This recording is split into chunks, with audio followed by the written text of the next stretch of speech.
शरीर है ना सर, ये मन, अमृत का तो आदि ही नहीं है सर। जिसको हम अमृत कहते हैं उसका ये आदि ही नहीं है। अमृत ढूंढता है, ये कहता है कहीं अमृत मिलेगा। सर अमृत आपके सामने पड़ा हुआ है। करेला अमृत, दुनिया में जितनी भी कड़वी चीजें हैं, लेकिन चूंकि हमने कड़वे को स्वाद ही नहीं बनाया।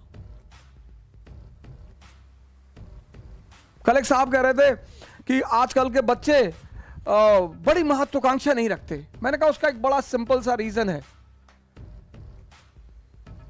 बड़ा साधारण सा रीजन है, वो छत से ऊपर देख ही नहीं पाते।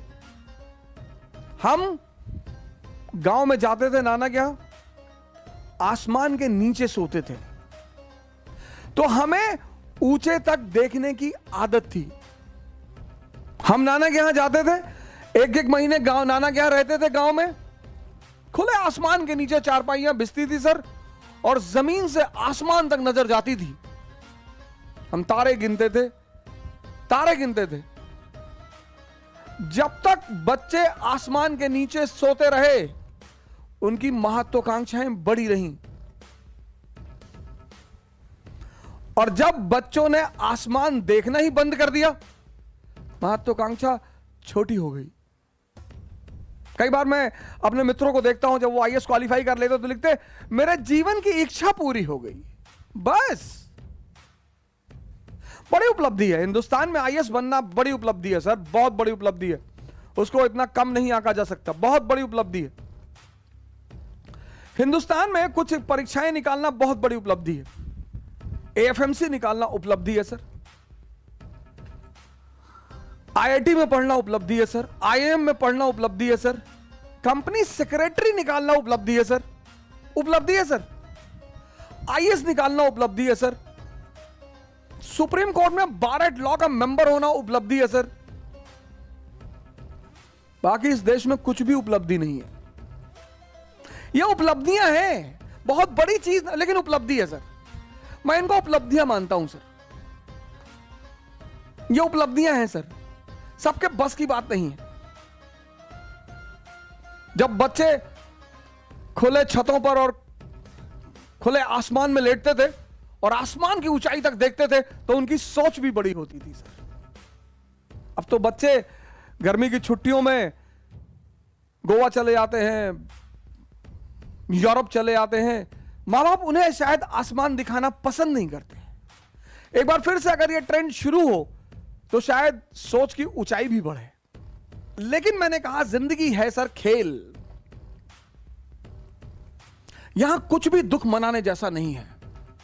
हार तो तब है सर जब हम पैदा हुए थे मर्सिडीज लेके और मरे बिना मर्सिडीज के। लेकिन जब हम नंगे पैदा हुए और नंगे ही मरेंगे सर, ये जो खेल लाइफ है ना, ये जो जर्नी है, ये बर्थ और डेथ, ये जो जर्नी है ना सर, बर्थ और डेथ वाली, ये एक यात्रा है सर। आदमी यहां भी नंगा, आदमी यहां भी नंगा।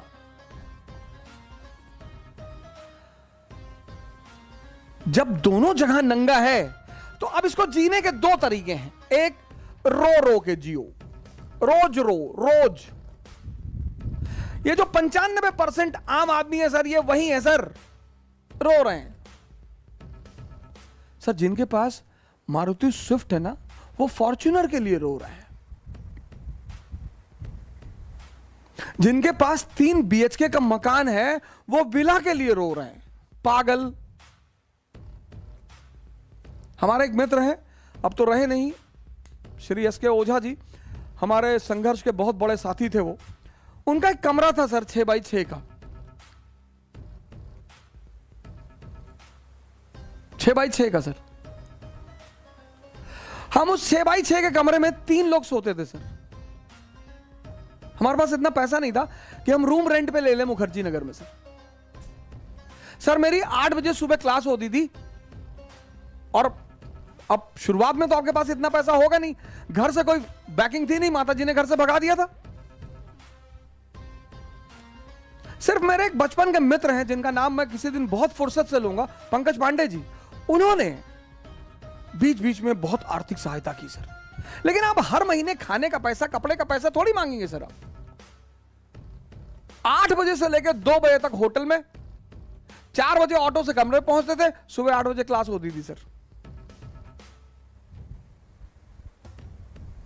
ये जो यात्रा है सर, अब तुम्हें डिसाइड करना है कि हंसोगे कृष्ण की तरह।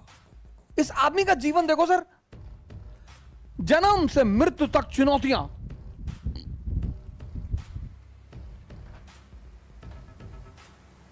पर आप इस आदमी को कहीं रोता हुआ नहीं पाओगे सर। यही इस आदमी की खासियत है। और दूसरी तरफ अगर आप देखो दुर्योधन, इसको बोलते हैं दुर्योधन सिंड्रोम। बहुत सारे लोग इस दुनिया में दुर्योधन सिंड्रोम से परेशान हैं। हमसे कुछ लोग कहते हैं भैया भैया आप टॉप मॉडल की फॉर्च्यूनर ले लीजिए। काहे ले ले? क्यों ले ले? पेट्रोल भराने का पैसा दोगे? बहुत हमारे सिंपथाइजर हो तो खरीद के दे दो।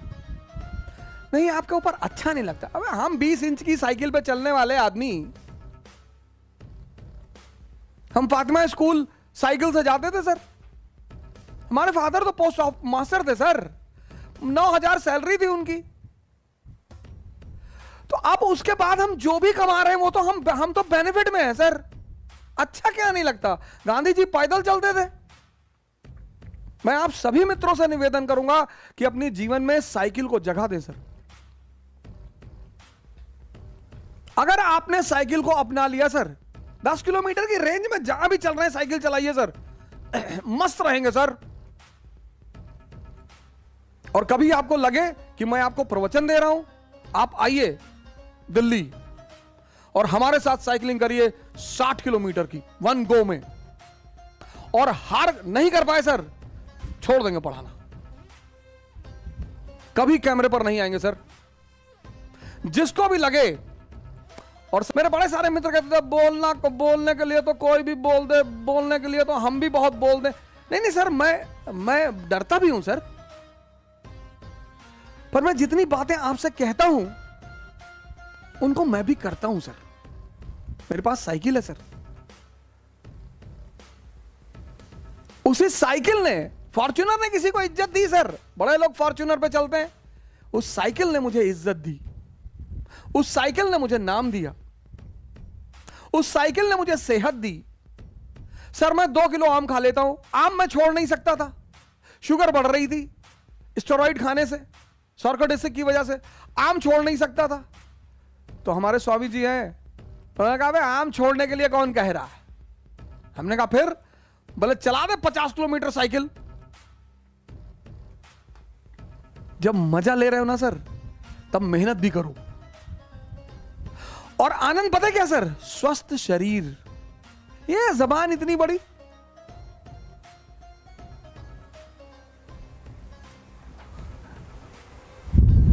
सर दुर्योधन सिंड्रोम से परेशान मत रहो। शुक्रिया करो तुम्हारे पास जो भी है। 2007 में हमारे मित्र हैं पांडे जी, पंकज पांडे जी, उन्होंने दया खा के मुझे अपना स्कूटर दे दिया।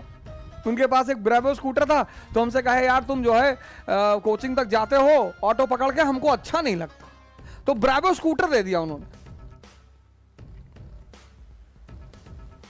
तो हमारे एक दोस्त हैं चंद्रदीप सरकार, एबीसी एकेडमी चलाते हैं बंगाल में। तो जब उन्होंने मुझे ब्रेवो स्कूटर पे देखा चाणक्य एकेडमी में, मैं मिश्रा जी का भी बड़ा धन्यवाद अदा करना चाहता हूं। AK मिश्रा जी ने बहुत साथ दिया, चाणक्य एकेडमी चलाते हैं और बहुत ज्यादा साथ दिया उन्होंने। तो चंद्रदीप सरकार ने जब हमें ब्रेवो स्कूटर पे देखा, बोला सर क्या बात कर रहे हैं सर, आप यहां मत खड़ा करिए, थोड़ी दूर खड़ा करिए सर। अबे मैंने कहा पागल हो मैं, यहां खड़ा करने में क्या दिक्कत है? यहीं खड़ा करेंगे। अपने समय से शर्म मत करो सर, अपने समय से डरो मत, लड़ते रहो हंस हंस कर। ये जो है अब आपको डिसाइड करना है सर। रोगे तो हर दिन तुम्हें एक बहाना मिलेगा रोने का, हर दिन। बस आदत डालनी है, चाहे रोने की डाल लो चाहे हंसने की डाल लो। मैं एक पिक्चर मूवी देखा था, मुन्ना भाई एमबीबीएस है ना, वो डॉक्टर अस्थाना, बड़ी जबरदस्त, वो उस मूवी का वो मैसेज बड़ा जबरदस्त लगा। कहता मैं आपकी बेटी से शादी नहीं करना चाहता, मैं अब नहीं करूंगा आपकी बेटी से शादी, अब मुझे एक नई लड़की मिल गई है। तो कहता कौन? कहता वो डॉक्टर सुमन। तो हंसने लगता, कहता मुझे पता था कि तू सुन के हंसेगा जरूर। Laughing therapy. कभी कभी मूवियां अरबों अरबों रुपए का मैसेज दे जाती हैं, हम गौर नहीं करते सर।